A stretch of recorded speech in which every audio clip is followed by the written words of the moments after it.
Mick Napier from Scottish Palestine Solidarity Campaign joins us now. What exactly is it that Johnson said that became controversial here? It's not controversial with the conservative Friends of Israel, but I think your viewers better brace themselves, because Johnson argued that he was opposed to the ICC investigation of Israel because this investigation would encourage lawlessness around the world. Now, it's brazen, it's absolutely shocking, but is anyone surprised? Because this is a government who will go to any lengths, intellectual somersaults included, in order to preserve its link with the State of Israel. Your viewers need to remember that the British government continued to sell sniper rifle parts to the Israeli army while they were slaughtering people in the Great March of Return, asking for their legal right to return.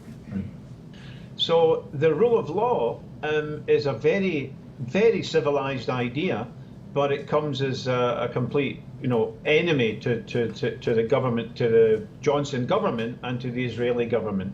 I mean, your viewers need to know that the relationship between the British government and the Israeli government is not one of equals. The British government created the entire Zionist project in Palestine, protected it while it was weak, and enabled it to become strong enough to threaten the entire region.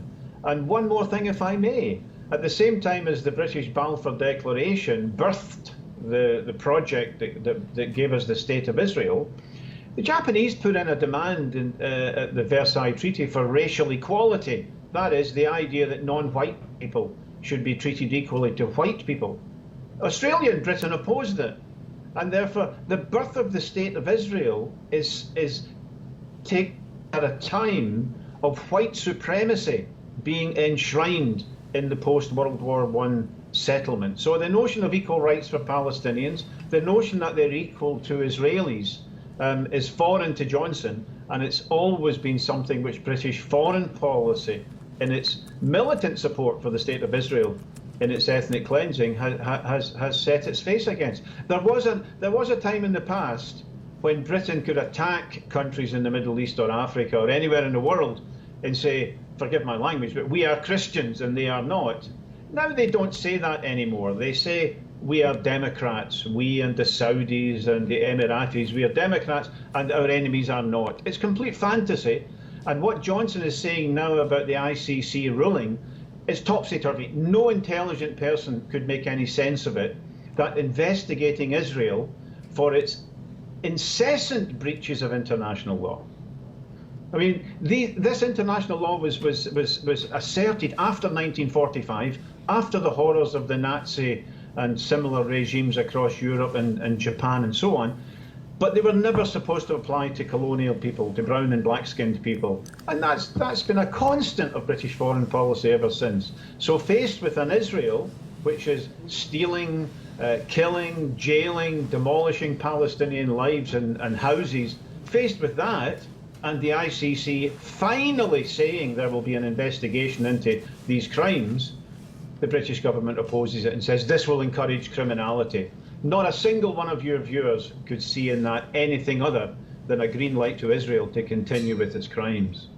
You know, there's another headline that I'm reading here, and I want to ask you the way it's presented. It says that, the title is Palestine slams UK support for Israeli snub of the ICC.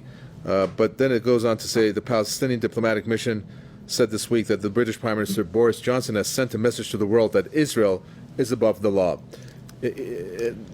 As good as it is that this is highlighting this particular piece of news, it seems to, by this statement, say that this is the law as presented by the ICC, when there should be only one law when it comes to lives of Palestinians being either violated or taken away, if I'm correct to look at it that way. Do you agree? But that's because you're looking at this in human terms, that human beings are equal. Virtually the only people who have been in front of the ICC since its inception are black Africans, war criminals, people who've committed atrocities. But the much greater atrocities committed by America, and causing the death of hundreds of thousands and even millions sometimes, the perpetrators are immune to prosecution. And it's not just Trump, but Biden also will not permit the ICC to investigate Americans or Israelis without very strong pushback. So the message that we're getting from Johnson, but also from Biden as well, is, although his rhetoric's different, is that yes, a lot of people are above the law and they can commit the atrocity. I mean, nobody can actually look at the detail of what Israel does and defend it. They don't do that, because what are they doing? They're destroying Palestinian lives. They're dispossessing Palestinians and stealing their land because they are Palestinians. They're jailing tens of thousands because they're Muslims and Palestinians. No one can defend this. Two legal systems, one for Jews and one for Palestinians. Two systems of roads in some areas, one for Palestinians and greatly superior ones for Jews. Nobody can defend this. They retreat back and they talk in arms. But underneath it all, Palestinians are not allowed to be equal to Zionist Jews. That's the rule. And Johnson is simply enforcing that. It's cruel, it's brutal, it's colonialism. But did anyone expect anything different from Boris Johnson? Indeed. Thank you very much for that. Mick Napier, Scottish Palestine Solidarity Campaign. Thank you.